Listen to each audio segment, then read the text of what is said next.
Hello, this is the Our Voices Matter project. Today is May 25th, 2011.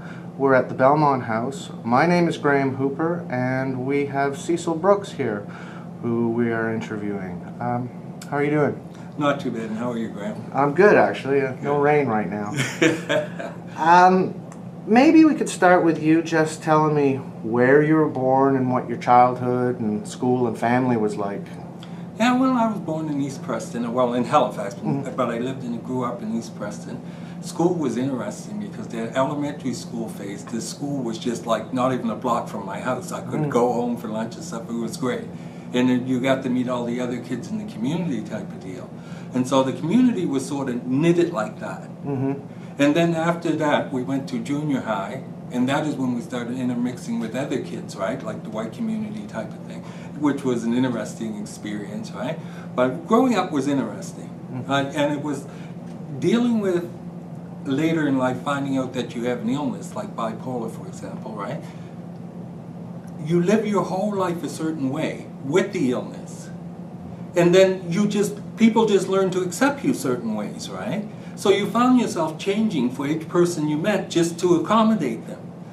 But at the same time, you're dealing with this illness. And you don't consider it an illness because you're just thinking, everybody's like this.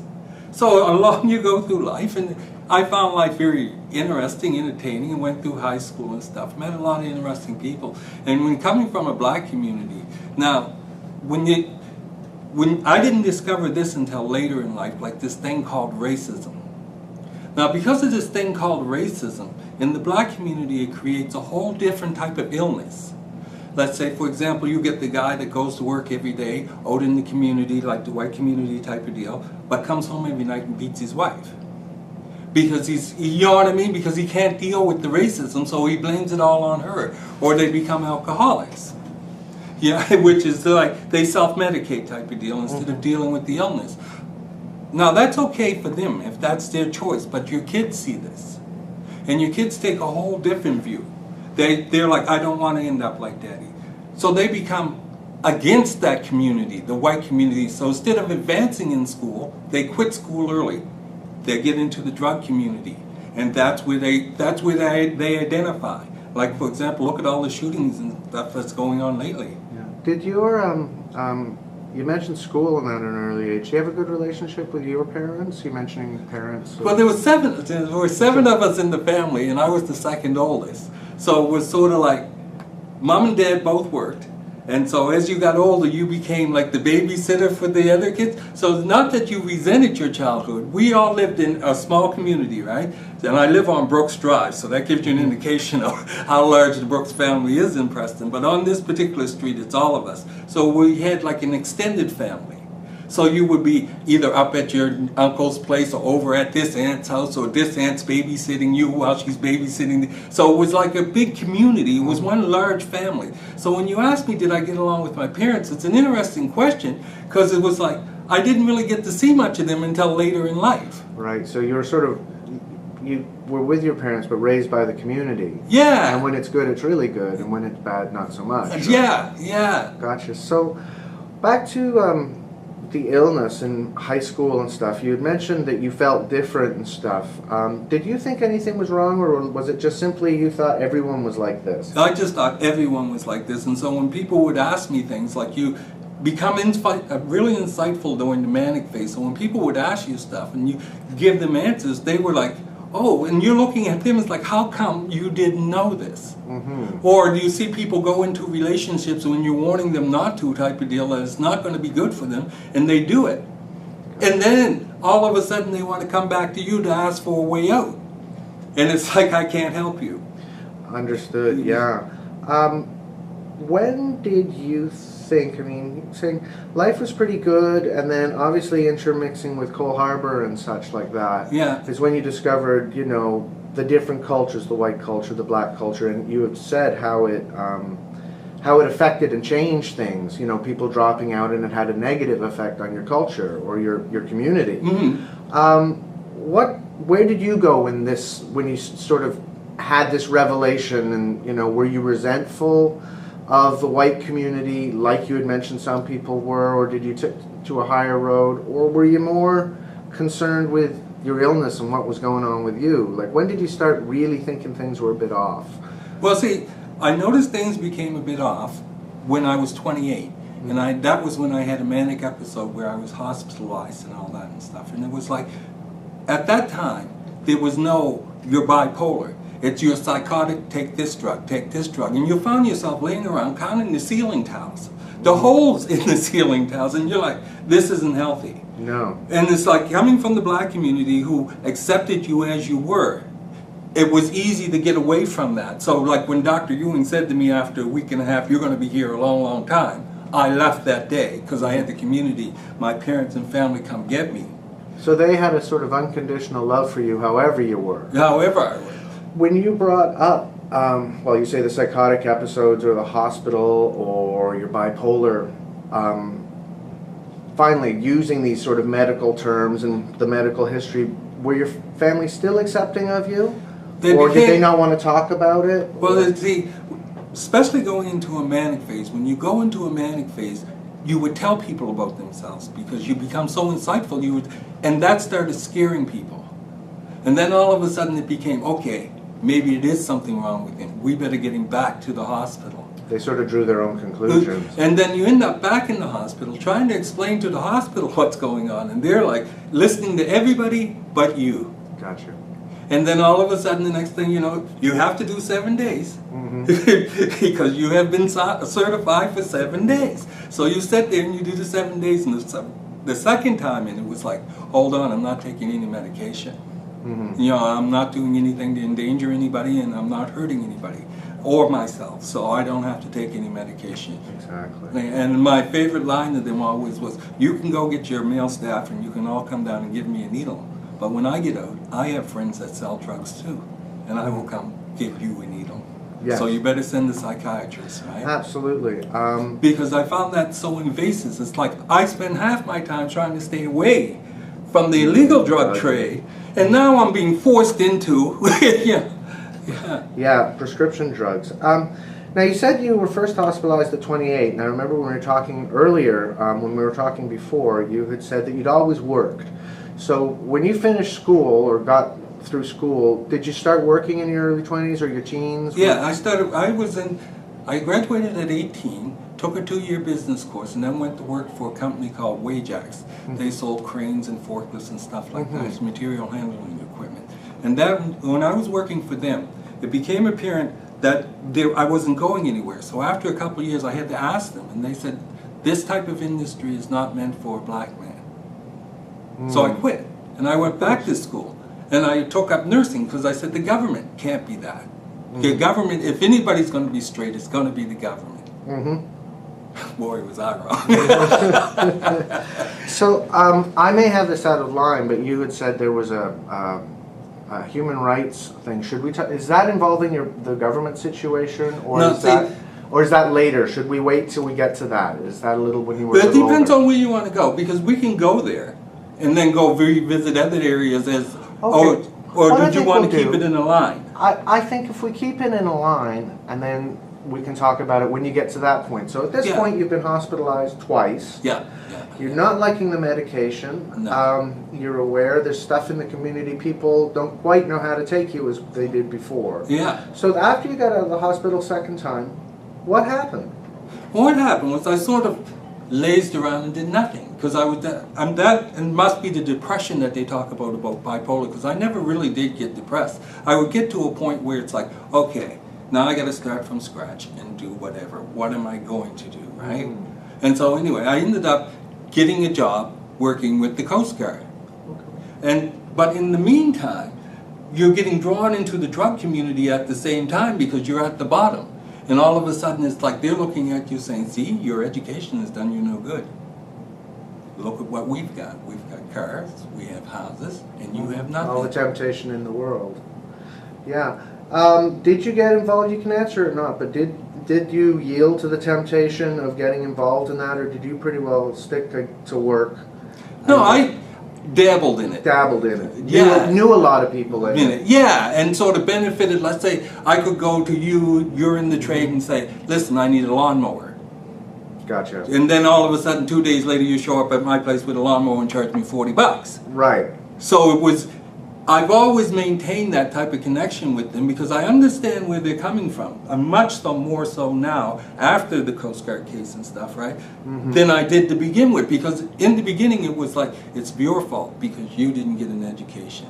So I was almost at the point where I was not so much hateful of them, but the blame would be all on them. So the things they would tell me was happening to them, like racism-wise, I wouldn't believe. Because it's like, it's because you don't have, or you shouldn't have been, and you know what I mean? I know exactly what you mean. As when we were talking earlier, I was diagnosed when I was 28 as well, so we have a bit in common. And I look at it, what happened before, and then sort of what happens afterwards is you're starting to figure this stuff out. Yeah. Everything sort of started to fall in place. Was that sort of what you were doing in your 30s, trying to piece together the illness and work and the community? What ended up happening in my 30s, it was sort of like, it was trying to figure out what was wrong with me. Like, why did they do that to me? Why would you institutionalize me? What did I do wrong? And so a lot of it was, okay, I won't do nursing anymore. I won't, I'll just find something totally different. And at the same time, you're dabbling with the guys in the drug community and they're saying, why don't you just come with us? And I'm like, no, because I'll never have nothing, right? Not the best door to open. Yeah. Did you, if you don't mind me asking, did you feel that did you ever self-medicate with drugs and alcohol? Like, did it ever become a problem? I never self-medicated with alcohol, but I did self-medicate with marijuana, right? And alcohol really scared me because in our family tree, like I have aunts and uncles and stuff that are alcoholics. Both my grandfathers were alcoholics. So we have that addictive gene. So, and my brother's an alcoholic type of thing, right? And so I stayed away from alcohol because alcohol was really addictive. There were some early warning signs of that. Yeah. And so it was sort of like, I knew if I did that, then no. So, and then that was back when getting caught drinking and driving was acceptable type of thing. Like you get pulled over and they tell you go home. So, but would you say you used marijuana recreationally, or was it a form of self-medicating, feeling better, feeling more yourself? Well, see, like the closest you come to a manic episode, I found anyway, this was after experiencing a manic episode, and and you'll understand this. Like in a manic episode, it is no drug can touch it. It is a feeling beyond feelings, right? And so marijuana would take you to the edge of that, where you're just right there, but you can't get over. I understand. Yeah. So you, like me, I tend to have more highs than the depression. Yeah. For me, it's either been normal or manic, with very few depressions. Yeah. As I've grown older, the depressions have gotten worse. Yeah. But still, they're very short compared to a lot of people. So, did you do things that you look back and said that was just insane, like get on an airplane and go somewhere? I did things like that. Did you ever do anything like that? I did. Or buy a car on a whim? I did things that would come back to haunt me later type of deal. Like I got involved with a lot of different deals, and it all hinged on. Now, see, then we have to go to the Coast Guard case, but it all hinged on that come to fruition, right? Okay, the Coast Guard. Yeah. So you ended up with a lot of weird people in the middle of your manic episodes, and you're like, this is fun, and they really believed in you. Oh. You know what I mean? And it was like, manic episodes is something that it's like, and to live with that without any medication, which means you can come and go anytime you want. But the other end of the coin is the coming down, like the anger side of it. There's the happy side of it where everything's great. But when you hit something that bothers you, you switch and change so quickly. Short-tempered and... Yeah, just like that. Yeah. And people they can't figure that out. Now, you mentioned the Coast Guard. I'm just trying to keep the timeline. So you had been hospitalized twice. You had, you'd obviously been experiencing the manic episodes. After you said you're picking up from scratch and you decided on the Coast Guard, the work there, what age? How long between I was about 31, 30. I started within with a them couple in of years of hospitalization. Yeah, I started with them in 88. Okay. Yeah, and what ended up happening wasn't so much me choosing them, they called me. And they said, listen, I need another guy. This is the guy that was in charge of hiring minorities. He says, I need another guy to make up this competition. do you want the job? And at first I told him no, and then I called him back and said, okay, I'll do it, right? So I go down to the interview, and I'm sitting there with another black guy, and him and I are chatting and stuff, right? And then he goes in first for his interview, right? And it's like, you know, he comes out and says, well, 5 minutes later, and says, no, I can't do it. And that's what's going on. He said, because they want me to work longer than 7 days, and I don't think I can do that because I already have a job. So I said, okay. So then I go into the interview, and I'm sitting there, and they're asking me these questions and stuff like, how do you mop a floor? And it's like, okay. Yeah, what sort of job was it? It was a steward job on the ship, right? Okay. And at this time, I had no idea what a steward did, right? It was just, they called me to do it. And because the other guy walked out, I got the job. So it was okay. Now at this time, unbeknownst to me, is the only reason I'm getting hired is because now I'm a statistic. They had to hire so many this year, and I'm a statistic. I didn't know this. So anyway, I go through the routine and stuff. You live and learn, right? Yeah, you know, right? So it was like, okay, so you work for 6 months, and then you're laid off for 6 months, and then they call you back.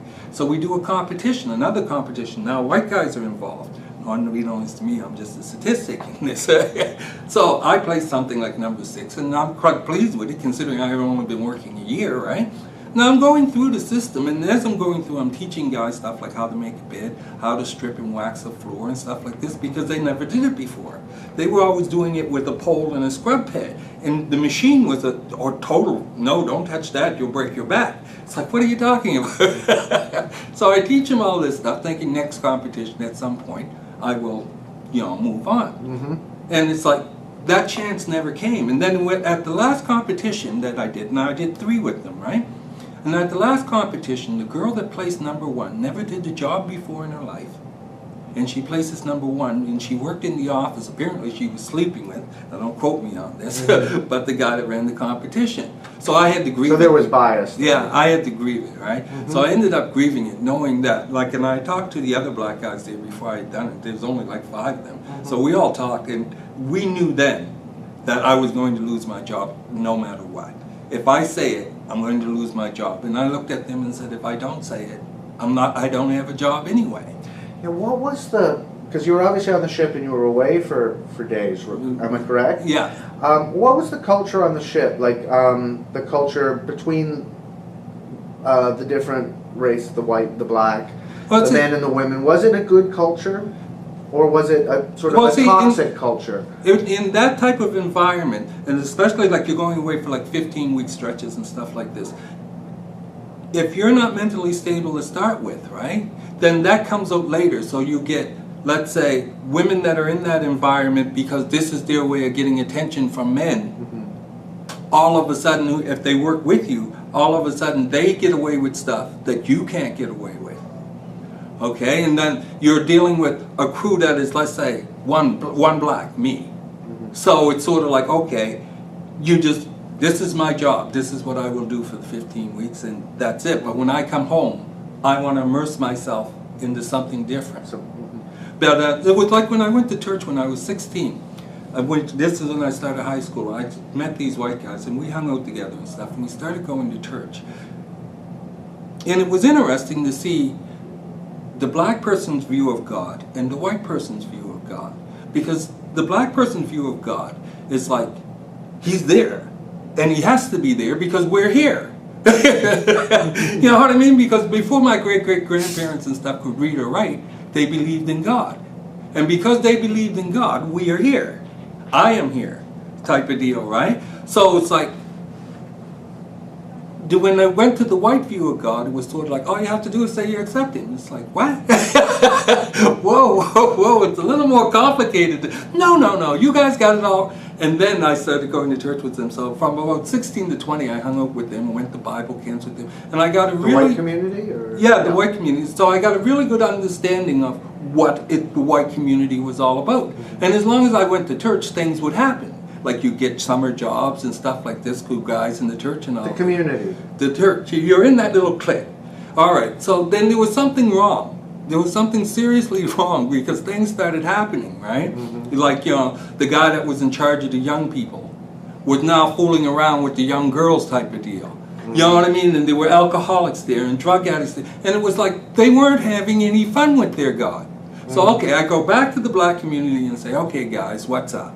You know what I mean? Like, what's going on? Absolutely. And that is when I got into the club scene and started partying. And it was a real riot, especially being manic, because you could read people. So you could go in a club and say, okay, that girl over there, I'm going to talk to her, but I want her friend. And you do that. You go through the motions and stuff, and it would happen. It would happen to the point that it would scare me. But because I couldn't tell anybody. If I tell you, you're going to hospitalize me. Right, yes, I know very much, as when we talked before, you know that we've had a lot of similar experiences. Yeah. Back to the Coast Guard, did you have any manic episodes while at sea? And I imagine you have to keep that pretty much under wraps. That's not a party environment. So. See, the thing was, you were dealing with a bunch of people that had issues of their own. So your issues were sort of a relief to them type of deal. So you were funny, you were all the things they wanted, but they took them from their problems. But it made you all of a sudden, when you're working, you have to be on all the time. So you have to be on the edge of mania all the time anyway. You get off work, you go to your room, have a couple beer, and go to sleep. Yeah. So it was like you never noticed the manic episodes because you were always in the dealing with other people. So yeah, you lived in the environment, and that was part of it. Yeah. Yeah. So I know you wanted to talk about this human rights issue. That was while you were at the Coast Guard? Yeah, see, this is after the human rights issue. Now, once I brought it up to the Coast Guard, it's like, and they were like, hold it, we're not racist. Is this about the grievance? Or? Yeah. So then it was like, no, we're not racist, and how dare you say that? And it's like, no, but listen to what I'm saying here. And they're like, no, that's it. Right? No trouble with your work or anything? No. And it was, so anyway, we ended up taking it first to the Public Service Commission. And as we're going through the case, they're starting to listen to me then. And all of a sudden they're realizing they're in a bit deeper than they thought. So they tell the Public Service Commission, you can't handle the racism issue. That's not what we wanted you to do. So it was like, when I was told this, it was like, hold it. How can you say that? How can you just stop an investigation like that? So I filed with the Human Rights Commission, thinking, okay, now we don't have to deal with it. Meanwhile, the Public Service Commission, because they broke it all down and stuff, it wasn't even making any sense anymore. Mm-hmm. It was like they were trying to make it like me against you. And that is not the issue I'm presenting. I'm showing you what happens because of the conditions that are laid out. I'm not blaming you for them. I'm just trying to show it to you so that way hopefully you'll correct it. So anyway, they fought on. And you had to do a very long tribunal, didn't you? Yeah, it took about 8 years or something like this. We filed in '96 and it was in 2004 or something. What's it now, 2012? 11? Yeah, it was around about 2007 or something. It finally came. 2006 it finally came to a head where we got it to the tribunal. And like even trying to get it there, like their arguments against our arguments were utterly ridiculous. Like they would say something like, I'm only after the bunny. Mm-hmm. And it's like, where did you get that from? You still don't want to deal with the issue. So it's the system, right? Yeah, it's the system. The process. And how did you feel when you had to, how did this whole process, because it's long past the incident, you've moved on in your life, did this incident cause stress and trigger mania or other health conditions? When you moved on, and this time because now this is the federal government, you can't run from it. So you went through a stage of, okay, I'm not going to do anything. I'm not going to do anything.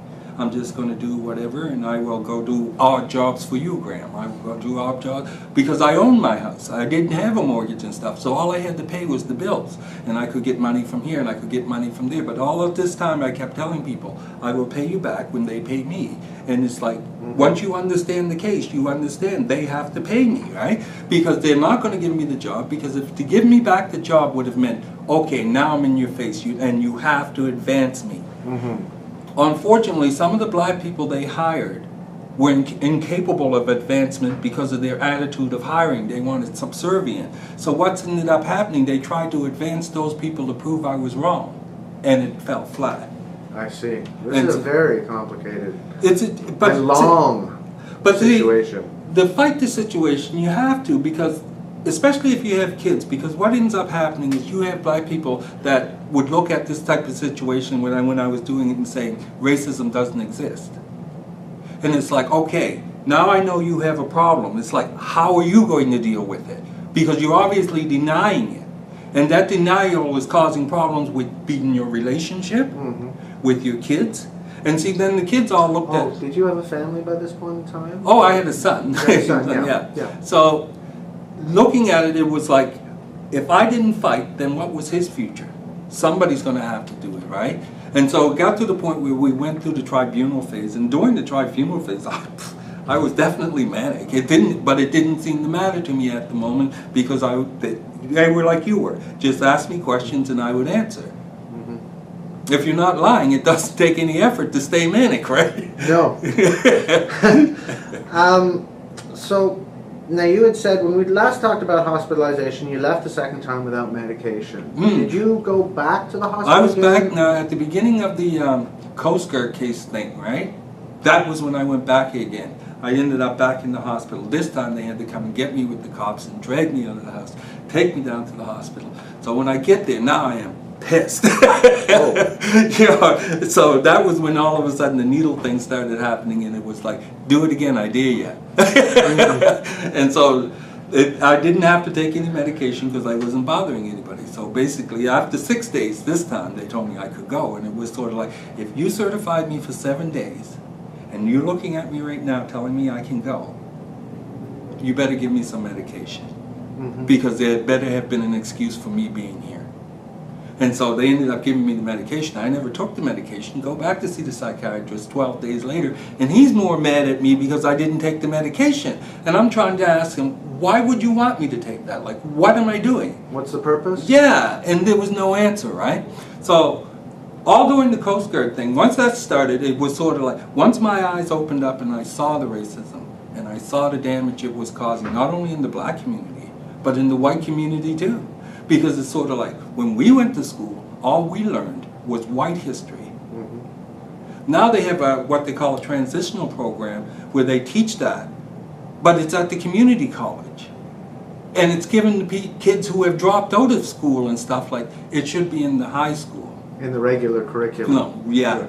Because then all of a sudden now, both the blacks and the whites get an understanding of each other. It's like when I talk to kids about going to school, earlier, like coming up, I would tell them, when you're going to school, remember one thing.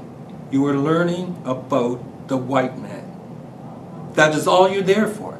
You're just learning how to speak like him in his several different languages, like math being one, reading being another. You're French, just, yeah. So, but once you've mastered that and you step out in grade 12, those that you step out of grade 12 with will be those that you'll be in the workforce with. But at least they know or have some idea of your understanding of things. My philosophy in life is not what you know, it's who you know, right? Especially in our age group now, because we came up that way. If we had jobs and stuff, the Trudeau era, you could quit a job on Friday and be working on Monday. Yeah, we were kind of Generation X. It was sort of after the gold rush kind of thing, you know. Yeah. I agree. That's where I grew up too. How do you feel like it's been, 5 years since the tribunal or whatever, and you said that you work every day. You know, I can't remember what job you have now, but you work a steady job. And do you work with doctors and medication now? Yes, I work with a group called RRSS, Regional Residential Services Society, and what they do is they deal with people with intellectual disabilities, and they run a bunch of group homes. And I work in one of their group homes, and so you're dealing with the psychiatrist, medications being given and all that and stuff. And it's an interesting field to work in because it's like now you have, let's say we have one guy there, Andy. Andy and I started off with like Andy playing me. Andy would sneak my drinks and stuff like that. Right. But once I got on to Andy, now Andy and I understand each other. So I can say things to Andy like, Andy, take that glass and go put it in the sink. And he will do it. The girls will say it to him and he'll like, yeah, right. So you do enjoy your work? I do enjoy my work. Because I look at it as sort of this timeline. I've always thought of it that there's the symptoms of an illness, right? And then a diagnosis, which you were around 28. And then there's sort of this intellectual understanding, what is it? And then there's finally acceptance and moving on with Well, see, looking at it like from that point of view, it's like I didn't get diagnosed until later. And then they diagnosed me, and I'm looking at them like, okay, I had to go see a therapist. Janine. Janine passed away a few years back, but Janine was really good about it. Like, Janine would sit down and listen to you. Now, you're coming, you just did 7 days. You're on the edge of a manic episode because medication hasn't quite taken hold yet. So you can like, talk to her like that, right? And Janine would explain stuff, and she would try and show you, like all the things I was presenting to her about how the black community versus the white community, she would show me things how, like, books and stuff where they're trying to understand, right? And it's like, I'm saying to you, Janine, but you're running late. Like right now, it is too late. The black community, it's over. It's just over. We don't have anybody coming behind us to, the kids are either hooked on drugs, done time, or selling drugs, you know what I mean? So they don't want to have to go through what we went through.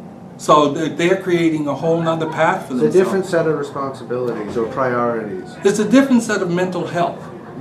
A whole different set, right? And to deal with that mental health, you have to deal with this mental health.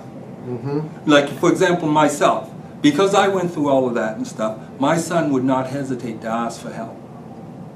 Because he knows... You've normalized it. It's accepted. It's accepted, right? Accepted, but you're not saying that's the case with the community. No, that's not the case with the community. And are addictions and drug addiction or alcoholism, you say that is rampant in the community? Yeah. I'm going to ask a few more questions. What I was thinking was, maybe now as you sit here today, looking back at what you've described and where you are today, is there anything along the way that would have been helpful to you that should have shown up earlier? A certain, like you mentioned Janine, this therapist. If you'd met her when you were a teenager or something, or when you first started feeling, if she was more accessible to you. If she had been more, like the first time I go to the hospital, if there had been a Janine there type of deal, I would have gotten a better I would have been diagnosed. As opposed to, okay, we're taking off the antipsychotics and see you later. Good luck with that. And you're sort of like, yeah, whatever. Catch you later. And is there anything, and this is a really tough question, is there anything you would have done differently knowing what you know now? Oh, yeah. Well, see, the thing that I've begun to realize, and I ended up doing this, like through my... When I started the Coast Guard case, everybody there were different opinions about racism and stuff. And I said to them, okay, if I can prove there's racism, I can prove to you there's a God. Because you don't see racism, but you feel it. It has an effect. And so does God. You can feel it, and He has an effect. So after coming to that realization, I began to understand my illness a little better, because I became more insightful into what was going on around me. There were things that were happening that you could see happening, but you were thinking, okay, somebody's got to be listening. Because spirituality, regardless of where you go to church, whatever, plays a role in your recovery. And a big role, right? And having that, then all of a sudden it was like, okay, I'm not the one with the problem. Society is. So I must go out there and deal with it in such a way that I don't interfere, that I am feeling fulfilled when I'm doing it, and I am doing something useful. So going back into the workforce, it wasn't going to be, okay, I'm not going back into nursing. I refuse to be subservient to somebody in that, especially in this environment, right? You know what I mean? It's just, no, I'm not going to be a statistic again, right? So I waited it out, and I'm working with Nancy and those guys at Cole Harbour Mental Health. We ended up getting into this program that got me into this, which is like, because of the life they lead, I have a life. Like, you know, there are days when you go to work on the weekends and, Andy, let's go for a drive. You'll tour around town, wherever, and have ice cream and stuff. Take them to movies and things like that. Things that I alone would not do, let's say. You know what I mean? So we went to Florida. But you get back from your work. Not just getting a paycheck, but you get back emotionally or spiritually from your work. So your work helps you. Yeah, it does. And you're working with individuals that need your help. Then it's not a intellectual disabilities. Yeah, and it's not their fault. You know what I mean? It's not because they OD'd on drugs. They were born this way. So that the attitudes that the rest of society have, they don't have. They cannot have. Mm-hmm. You know, because they never interacted in society that way, right? Gotcha.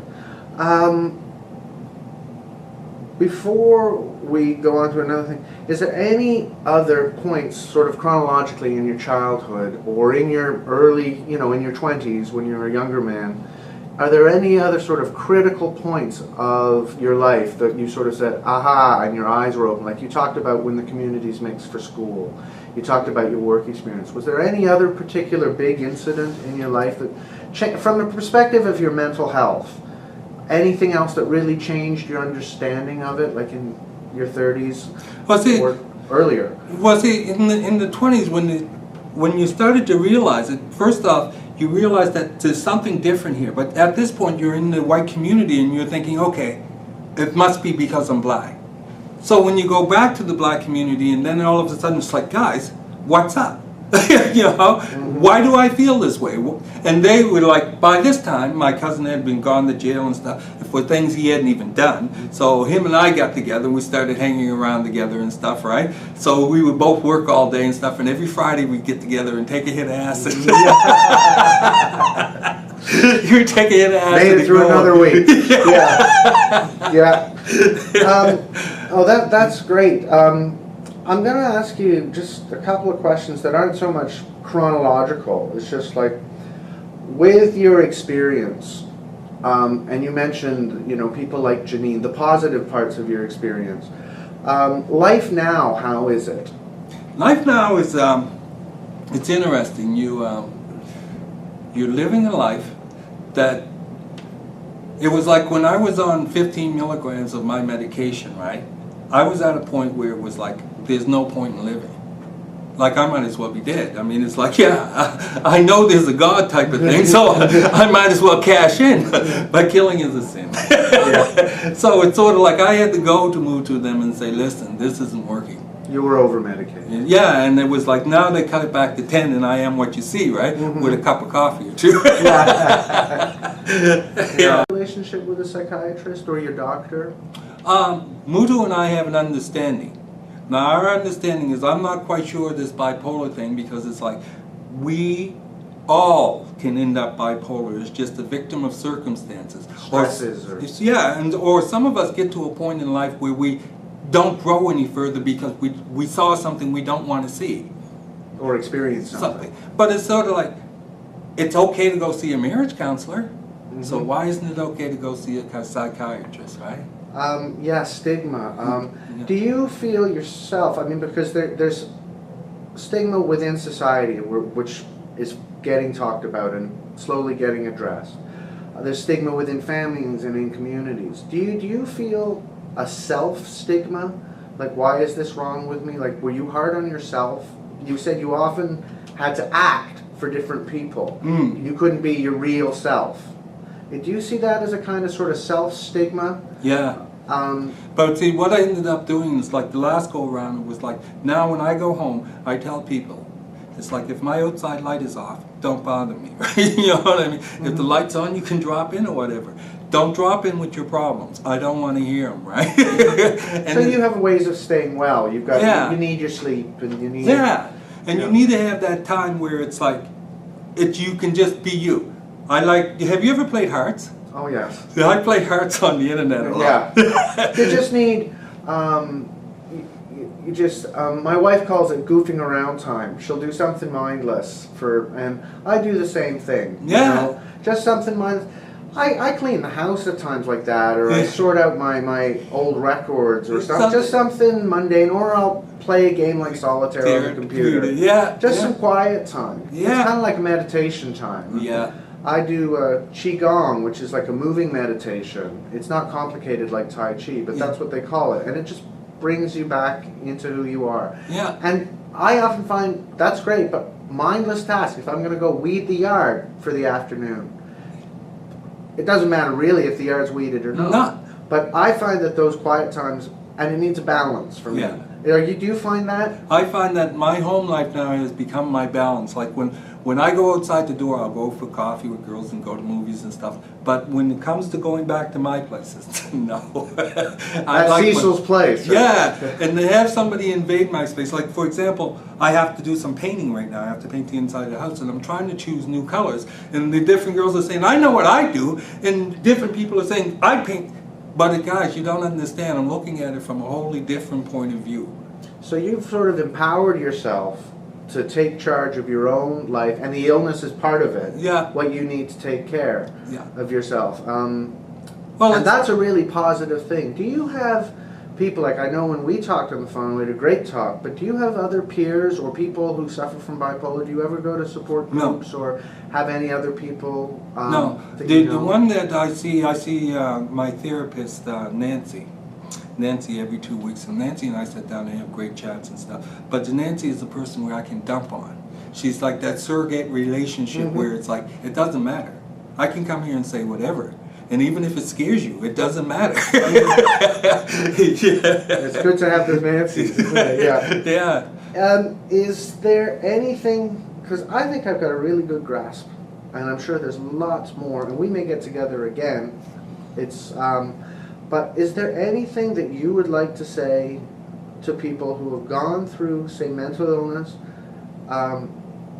within a community that they could learn from? Say mistakes you made or things that you didn't know that you wish you do. Like if you wanted to hand this on to your son, you know, say you didn't see your son again and he wanted to know when he was, say, 28. Is there any sort of thing that you would want to say what to do? I would say to all people, when they reach the age of 25, that you should see a psychiatrist. Just to air out your thoughts and stuff to see, because there's no such thing as normal. We don't have a benchmark to start with. Some people call it a mental health continuum, or somewhere on that line. Because it's like, if you're never diagnosed, then you'll suffer, and it's like taking a pill because of an illness and then suffering more from the side effects than you were from the illness. So it's like, you'll go through life having these illnesses, right? These episodes of whatever, but you won't understand it. At 25 is when I'm all that. And that is the best time to go, because that's usually they catch you before you get married, and it helps give you an understanding of where you're going, what you want, and all of that. And what you're dealing with. Yeah. But it's like, no, people won't do that. They'd rather take their daughter for 3 abortions than to take her to see a psychiatrist. It's weird, isn't it? Yeah. It's weird. I've gotten a lot more involved in the mental health community, and that helps me. Because doing things like this and trying to work on things.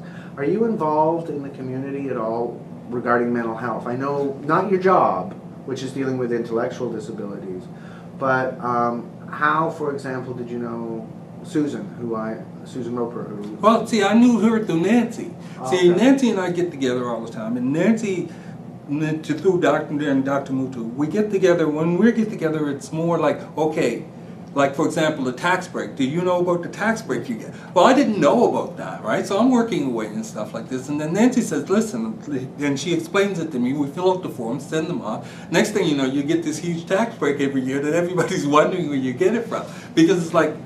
The disability forms? Or? Yeah, because it's like the people at work don't know about my disability. So I don't tell them. It's sort of like, now I've been going on 3 years, for them to find out type of deal. I'd have to look at them and say, well, it's a tough question whether to disclose, because some people say if you have an illness, for example, if you had diabetes, your employees should know that, or if you're epileptic, your employees, for safety. Mental health is very different than that. Yeah. You know, because for safety reasons, they may need to know that. But your right to privacy trumps that. So for me, that was a difficult balance, and I'm sure you're going through the same thing. Yeah. And I call it making an invisible minority a visible minority. I mean, because mental health is invisible, but it's everywhere. Yeah, same as God. Yeah, same as God, exactly. So I think we're doing really well here. Are there any last thoughts you'd like to say? You can think about it for a minute. About mental health and about your life and about what's available to people. who need that help. I like what you said about everyone seeing a psychiatrist to know where they're at 25 is you're an adult. It would have been nice to know earlier, for me. But is there anything you'd like to say to pass along? Let's say to your grandkids about what you've gone through. Someone who's not yet born, Okay, grandkids, and I do have grandkids. Yeah, all right, you have grandkids who are alive, yeah. But it's sort of like, I would have to look back and say, guys, I did it all for you. I did what I had to do. Even in my mental health issues, it has all been because somebody had to. Because in the black community, there was no such thing as a mental illness, so they thought.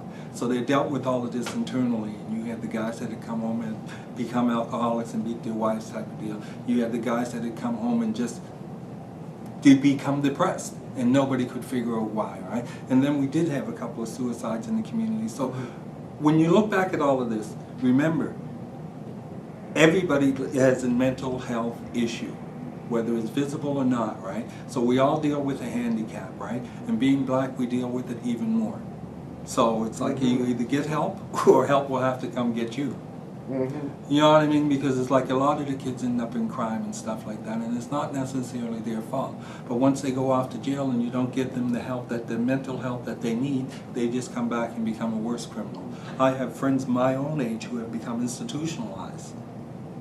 Would you see, like, if education in the schools in your community I like the term normalize, which means make it acceptable, that we talk about the kids when I have a 7-year-old, and she knows my situation. I talk about it in 7-year-old terms, but would you like to see an introduction to mental health in the school system? Or education, just like we educate on safety. Yeah, but you see, the only thing about bringing it into the high schools type of thing is you're dealing with hormones. There's a lot going on. Yeah, and it's like, so you may be seeing symptoms of an illness that doesn't exist because of the hormones. Your hormones or your thyroid or whatever. So, what about junior high, before those hormones kick in? Well, see, now, they tried that, and now you get kids that are going to school on Ritalin. Now, it's like, my attitude towards that is, any species that decides to drug their young doesn't deserve to exist. If you're not going to let them become whatever. So instead of trying to let them grow. Yeah, see, and instead of trying to say, okay, we have somebody here, okay, now we must develop a new teaching method. We've got this 60-year-old teaching method, and we're sticking to it. Well, unfortunately, the kids aren't growing up like they're developing a lot faster, they're understanding a lot quicker, and they understand a lot more. And so it's like when you're trying to teach a kid 1 and 1 is 2. It's like, now explain to that kid why 1 and 1 is 2 when you made it up years ago. Like, now explain it. The why. Why? Yes. With that, in your community, it's difficult for anybody to navigate the system of mental health. And as you said, you entered the system through hospitalization, as I did. Other people enter it through the justice system when they get arrested. Do you wish there was more access to services in your area, that people could go see someone like the people you now have in your life, like Nancy or the person that Janine was? Do you wish they were more available, or there was more information? If you're feeling different, come talk to me. And it's like each of the communities has a community center. These are perfect places to set up these types of shops, but instead they're setting up police stations, which is sort of like, come on now. Absolutely. Yeah, no, I think the whole education and awareness of it would have helped me. Probably the same with you. You wouldn't have gone through certain things that set you back. Yeah, I would have been aware, more aware of, oh, I'm going manic, so I better step back. But you weren't diagnosed, you were just called delusional. And when you call delusional, it's sort of like, that's scary because you saw stuff that's real. That is real. Through your lens, there's no delusion. No, not at all, right? Right. Okay, just one last note to say anything you want, and then we'll see, because this has been great. You know, I found this whole experience to be rather therapeutic, because to have somebody, especially to have somebody like Graham, to talk to type of deal, it really helps to bring it all out, because it's like, I do talk to Nancy, but I don't talk to Nancy like this. I don't talk to anybody like this. I just talk. You know? It's kind of peer support. Yeah, yeah. It was like at one point when I was in the hospital, we were making toast, and there was all of us having our snack and stuff. And I said, you know what, guys? We are also here suffering from the same thing, a mental illness, and we're the only ones not talking about it. So we sat down and we had a great chat about it, right? That's excellent. Yeah. That's and then the girl's father comes up to me later. I was leaving to go or something, and this guy comes up to me and he says, "You're Cecil." And I go, "Yeah. I want to thank you for talking to my daughter about the voices." I'm looking at him like, what voices? But it's often good to have people that you can talk to like that. Unfortunately, my time was like 7 days, here we go type of thing, right? Because most people don't accept your mental illness. They don't accept bipolar. No. What do? You say your work is therapeutic for you. What else do you do to try and stay well so that you're not hospitalized again? There's always an up and down, but to stay well. I noticed you said you control your home environment. It has order to it. Yeah. Your work environment. Do you find, is there anything else you do? Well, see, what I do now is I travel a lot, right? And when you go to another place, you can be. Nobody knows you. You can be. So if you feel like being this guy that's going to have a good time and stuff, you go be that guy. And because you're being that guy, and you have that infectious personality type of thing, other people join in, so you meet people, but you get to leave them there. They don't follow you home. It's the geographical cure, I call it. Yeah. Good one. Yeah, no. But you know, you've done a lot to stay well, and you're working and contributing, and you're helping other people with intellectual disabilities. I mean, a lot of people are very crippled by their mental illnesses. And you've obviously, you know, it's inspiring to see that despite this, you somehow, despite where your moods go, you've kept your feet on the ground with working and with community in your mind and with God and spirituality. I think that's really commendable. And that grounding, I think, is obviously working for you. We all have good days and bad days. Yeah, we do. But I think it seems it's really good. Would you agree? At this point, yeah, with the medication reduction and everything, I'd say it's great right now. I'm enjoying it. Going to Hawaii in September, going to Florida in September. Everything is just like, wow. Like, look what's going on here, right? And it's like, I look at people who look at me as you're handicapped because of your mental illness, who never travel, who have never left the community, and I say, who's crippled? All right, thanks, Cecil. It's good to talk. We may talk again. Okay, great. And we'll leave it at that. Okay, buddy. Okay, thanks very much. You're welcome.